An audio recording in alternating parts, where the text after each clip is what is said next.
Sombong tu ini Pak. Nabi ditanya apa itu sombong. Kata Nabi, sombong itu batarul haq wa ghamtun nas. Sombong itu adalah pertama menolak kebenaran, dua meremehkan orang lain. Dua apa? Sombong itu menolak kebenaran. Menolak kebenaran kok Pak, ada beberapa alasan. Pertama, mungkin kena orang sedang asyik. Mohon maaf nih. Mohon maaf nih ya Bapak, ya karena memang begitulah adanya. Apa yang perokok? Kalau mau tanya apa yang perokok, rokok ku elok atau enggak? Tanya hati ketik apa ya? Bukti rokok ku elok, anak atau apa atau cucu apa yang baru lahir itu bisa menamu apa maginya rokok enggak? Atau yang semua setahun tu lagi nyerokok.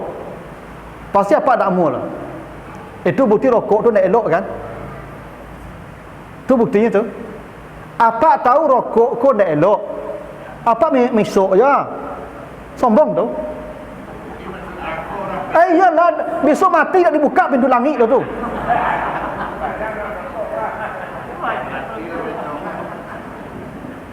Mati besok tak dibuka pintu langit tu. Sombong-sombong tu. Termasuk dalam perokok tu.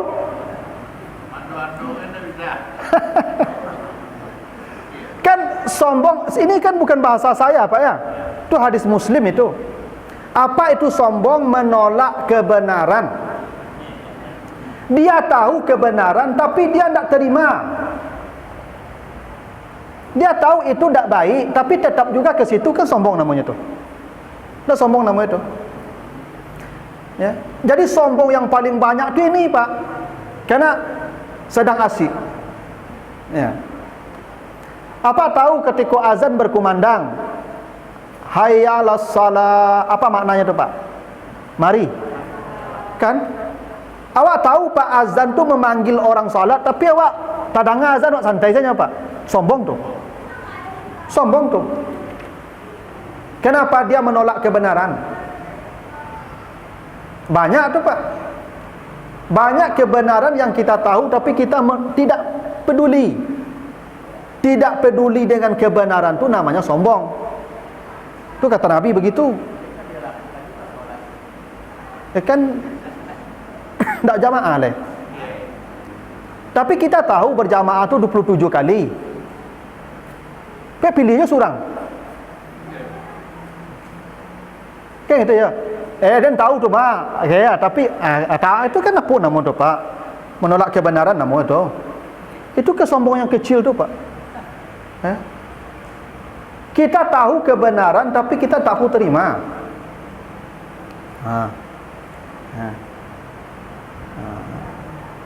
Atau dia merasa kedudukannya lebih tinggi Pak. Abu Lahab tahu Pak Nabi Muhammad itu benar, cuma dia merasa mamak tak mungkin lo kemenakan kamagi nasihat awak. Namrud tahu Ibrahim ke benar, tapi Namrud ke rajo. Ibrahim anak tukang kayu, tak mungkin dia menasihati kita. Fir'aun tahu Nabi Musa benar Pak, cuman Musa ni Bani Israel budak-budak, itu rajo. Jadi kalau orang merasa posisinya lebih tinggi, biasanya menolak kebenaran tu Pak. Kadang kita kan contoh Pak, anak cucu disuruh ke masjid. Baik masjid lah, solat lah. Azan orang tua nonton je lain. Tanya dia anak, apa anak masjid? Dan jangan kecil adalah waang saya lah, itu sombong tu Pak. Ya. Ketika anak batu Pak, tak terima lah. Tapi kata okey, awak mengecil, anak harus apa? Harus patuh ke Pak? Iya. Ya. Kadang apa macam tu Pak? Pak botoh. Kecil ibu, Pak, orang balik situ Pak. Kok macet di kau kamari lewat lah. Aja Pak, duduk sana situ je. Sombong tu Pak. Ya. Kan batu ibu tadi tu. Macet Pak, tak sakit oto kau, dia tak menggari oto kau, kecil ibu. Tak tadi lah mau kecil encik ibu. Apa kau tak betul turun tinggi ngapa? Turunlah kau lah banyak situ kau cak ngapa. Sombong tu Pak. Apa nan situ tu kok mati akan dibukakan pintu langit tu Pak. Ya. Kan ada memang jamaah nih Pak. Bapak dijawab, Pak, Mas Haji salat jamaah. Aja Pak, kau salah. Dan rumah salah. Itu sombong tuh Pak. Tapi katikunya menyuruh orang rumah, Pak harus menggari orang rumahnya.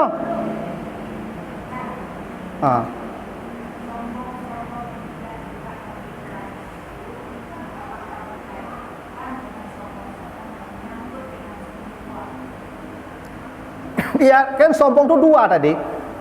Yang pertama itu kan menolak kebenaran. Yang kedua baru itu tuh ghamtun nas, menganggap remeh yang orang lain. Atau yang iblis tadi itu tuh. Saya lebih baik dari dia. Saya dari api, dia dari tanah. Atau yang kedua tuh. Dan itu puncak sombong. Ketika dia sudah merasa dirinya lebih dari orang, itulah puncak sombong. Ya. Dia merasa dirinya lebih Pak, sehingga orang kok tak ada menilai dirinya lah Pak. Iya tuh makanya tak dibukakan pintu langit, tak akan masuk surga sampai masuk onta ke lubang jarum. Apalagi yang lebih hebat ancaman Pak, laknat Allah tuh tadi itu. Makanya sombong itu berlevel-level kan, makanya laknat Allah juga bertingkat-tingkat. Itu bahasanya tadi itu. Makanya ada al-la'nah, ada laknati. Walaupun yang dilaknat orang yang sama, peristiwa yang sama, kasus yang sama. Nah. Makanya iblis sudah sampai ke puncak kesombongan. Makanya iblis dan Fir'aun satu level nanti nerakanya Pak, paling bawah. Paling bawah. Termasuk orang munafik. Karena orang munafik itu kesombong apa? Kesombongannya luar biasa tuh Pak. Orang munafik itu. Nah makanya itu kenapa dibedakan laknat tadi antara laknat dan laknati. Nah kesombongan itu Ibu ada 3, paling ada 4, ya banyak faktor lah. Ada kalanya kesombong itu dengan ya yang merendahkan orang tadi karena harta. Contohnya Karun. Apa kalau baca surat apa Al-Qasas mulai ayat 76, nah, itu Karun. Wa kharaja fa fakharaja ila qaumi ala qaumihi fi zinatihi. Firaun kalau keluar rumah selalu ya membanggakan kekayaannya ke hadapan kaumnya. Karun.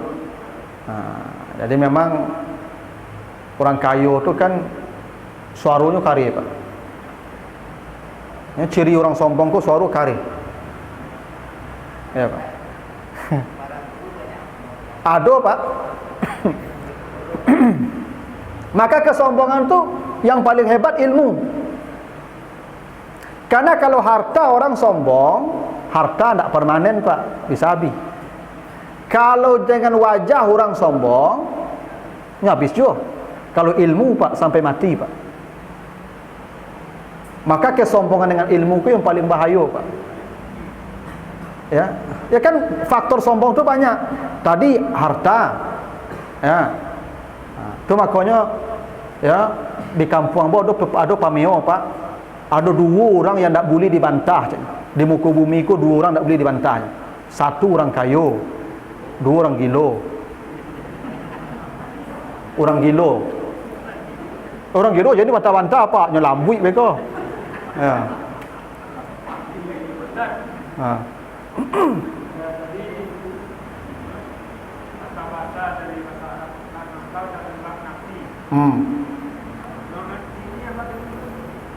Laknatku namanya majmu'. Kata majmu' idafah namanya Pak. Idafah itu penggabungan 2 kata, laknat dan saya. Jadi 2 kata itu Pak, ada laknat ada saya.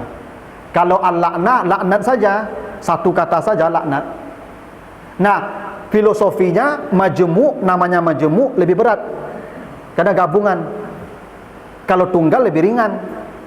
Artinya laknat yang di surat Al-Hijr lebih ringan, laknat yang di surat Shad lebih berat. Kan orangnya sama yang dilaknat. Kenapa beda laknatnya? Itulah kita paham konteksnya Pak. Ternyata kesombongan iblis di Al-Hijr itu hanya 1. Kesombongan iblis di Shad ada 3. Maknanya semakin banyak, semakin tinggi kesombongan kita, semakin berat laknat Allah kita terima. Jadi semuanya ada pesannya Pak. Tapi kalimat itu tidak ada dalam Al-Quran, Pak. Semakin tinggi kamu sombong, semakin besar laknat Allah. Tidak ada dalam Al-Quran ayatnya itu, Pak. Itu yang namanya kita mentadaburi tadi, melihat ada di balik ungkapan itu makna. Ya, ada makna di balik ungkapan itu yang kita tangkap. Tentu dengan berlandaskan kepada konsep-konsep bahasa yang sudah disepakati oleh orang Arab. Gitu. Nah, makanya guru dosen banyak kan sombong kok, Pak. Iya.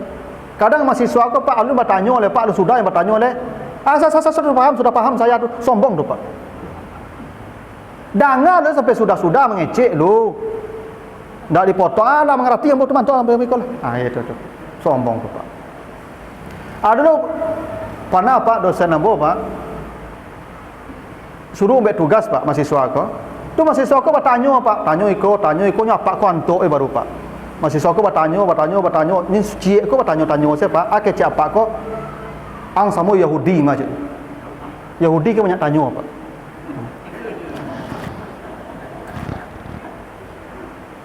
Kan bisa saja dia jawab, oh ya, Anda yang belum paham, kan tadi sudah saya jelaskan, tanya lagi ke kawan yang sudah paham ya. Dan nanti kalau saya ulang lagi, nanti habis waktu kita menjelaskan itu saja. Kan bisa banyak bahasa lain, Pak. Kenapa harus sama Yahudi yang mah? You malu lah nyoleh, Pak, digituan. Itu sombong nama tu. Ya. Ayo. Ambo apanya, Pak, respeknya ke Pak Quraisy Shihab, lepas dari kurang lebihnya beliau. Pak Quraisy Shihab tu, Pak, kalau mahasiswa bertanya, tidak berbobot pertanyaan dulu, Pak. Beliau mencari elok-elok ke mahasiswa tu, Pak. Nyojawab serius pertanyaan tu, Pak. Walaupun dalam tanda kutip pertanyaan kau tidak berisi. Begitunya menghargai mahasiswanya, Pak. Seakan-akan yang dikatakan mahasiswa tu baru baginya, Pak. Seakan-akan gitu. Itu hebatnya, Pak. Itu tawaduk nama itu, Pak. Ya. Karena ada sebagian ya orang alim, Pak, dosen ke, apalagi ya yang kalau lah sampai ke level profesor misalnya. Kalau lah sampai ke level profesor, itu dah ada apa lah, Pak, bunyi-bunyi awak kok tak ada berguna salah soal macam gitu. Itu. Ancak tak bertanya, ada tak ngecek lagi gitu. Itu.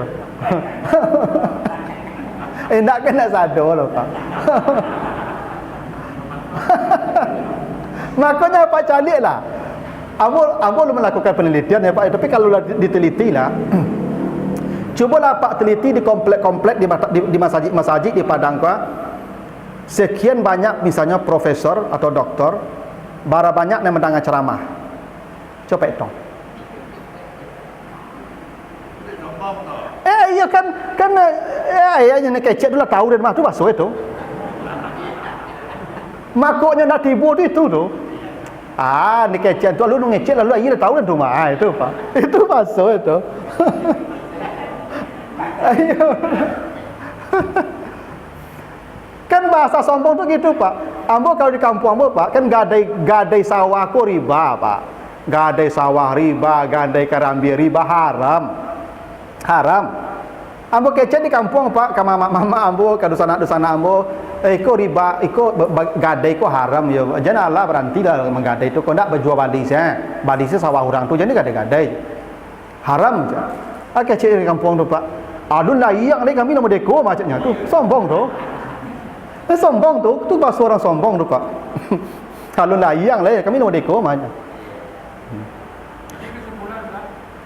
banyak orang melakukan sombong, makin banyak laknat pula pada dia. Laknatnya level laknat tu level sombong. Kesombongan tu lah level laknat. Itu kenapa, Pak, kalau baca sejarah Fakih minta sedekah tu, Pak, tu ada sejarahnya tu, Pak. Dulu seorang guru, Pak, bila melihat muridnya sudah alim, ilmu murid ko lah mumpuni, Pak, lah hebat murid ko ilmunya, sebelum dikasih ijazah ko kebolehan mengajar. Saya baru boleh mengajar kalau dapat ijazah dari guru saya. Namanya ijazah tu pembolehan mengajar tu arti harfiahnya tu, Pak. Sebelum murid ini dikasih ijazah, Pak, maja orang, diambil kantong, diambil dulu celengan apa namanya tu kotak, disuruhnya ke tampik-tampik rami minta sedekah, Pak. Untuk apa dia minta sedekah tu? Untuk menghinakan dirinya di hadapan manusia. Jadi dia minta sedekah tu bukan mencari hidup, bukan mencari uang, menghinakan diri. Kapasa-pasa ambo doktor pak, sabalun ijazah doktor ambo terima, ambo ke pasar minta sedekah ke orang-orang banyak. Ada yang mencibir kambo, ada yang mencemeh kambo. Di situlah melatih hati pak. Jadi paki-paki itu Pak Ibu, maka namanya paki. Paki itu orang yang dalam ilmunya, itu fakih. Dah tukang minta sedekah loh Pak Ibu. Paki itu yang dalam ilmunya, fakih. Dari kata fikih itu, fikih, ahli fikih. Fikih itu orang yang dalam ilmunya. Yang dalam surah At-Taubah 122 disebutkan itu, liyatafaqahu fid din. Fikih itu orang yang fakih, yang dalam ilmu agamanya. Sebab jadi guru kau pak wak didanga orang mau dapat hidup gini kau kan mendanga ambo kau tampil ambo tinggi duduknya pak, ikut potensi sombong di siku pak. Iya luar biasa kesombongan di siku kau pak, dari kursi kau. Awak berilmu, orang ngantuk, awak mengecek, orang kagum. Itu iblis gampang bana tu pak. Maka guru-guru dulu supaya muridnya kau selamat disuruh minta sedekah ke orang-orang rami. Jadi silakan pak. Oh sombong tu kalau lah sampai ya kabur apa kau pak lah tahu awak taubat. Iblis itu nak mu dulu taubat. Kalau dia mau taubat, iblis pun selamat. Tapi dia memilih untuk tidak. Itu yang sombong tu pak. Dia bertahan dalam kesombongannya. Makanya Fir'aun kalau dia mau mengakui Allah, menyebut nama Allah, aman dia pak. Fir'aun dah sampai kerongkong nyawanya pak. Andai dia mengatakan amantu billah, selesai. Tapi dia tak mengatakan amantu billah, amantu bima amanat bibillazi amanat bihi banu Israel. Tak mau dia nyebut nama Allah tu pak. Ya, itulah. Itu kenapa kata laknat dan laknati itu dibedakan walaupun sama-sama iblis yang dilaknat. Karena konteks ayat ini berbeda. Ya bisa jadi. Misalnya pak dikecek ibu, batu kecek ibu kau tapi tak terima lah. Sombong tu. Ya. Atau ibu lari kecek dia pak dididik, dia pak melawannya, memangkangnya. Sombong nama itu. Ya. Kan banyak perintah pak kau yang buat langgar tu. Sombong nama itu. Maka apapun perintah pak kau jangan dilanggar, patuhi saja. Ya. Yo payah ustaz perintah banyak mana. Tidak kalamu lu merintah itu. Iya kan tak kalamu merintah itu. Itu sabar saja mau perintah dulu. Ada surga nanti lah Pak Ibu. Ni pada apa Ibu tak masuk surga? Kalau sampai masuk untuk ke lubang jarum insya-Allah. Tu Allah sebut begitu di Al-A'raf ayat 40 tadi Ibu ya. Kan mustahil bahasa Allah tu, mustahil itu. Orang sombong tu Pak Ibu. Nah, itulah makanya kita berlindung kepada Allah itu ya dari sifat sombong ini. Ya, karena sifat sombong itu iblis jutaan tahun bersujud, sekali sombong diusir selamanya dari surga. Jutaan tahun iblis itu bersujud Pak Ibu. Hanya sekali dia sombong, selamanya diusir dari surga. Kita belum pernah masuk surga, sombong tiap hari. Itu kan masuk surga cerita tu. Mana bisa tu pak? Ya. Itu makanya Bapak Ibu, itu penyakit hati yang luar biasa. Kalau kita sudah merasa orang rendah, tinyo tu pak. Ya. Kan ada kawan kau pak, walaupun dia bergara kan, asal mengecek kawan kau, mau kumu-kumu saya macam sombong tu pak. Tak ada nama risik kecek orang gede. Nah begitulah Bapak Ibu ya. Bahasan kita di surah Al-Hijr ayat 35 dan surat Sad ayat 78. Tutup dengan doa kafarat. Subhanakallahumma wa bihamdika, asyhadu an la ilaha illa anta, astaghfiruka wa atubu ilaika. Assalamualaikum warahmatullahi wabarakatuh.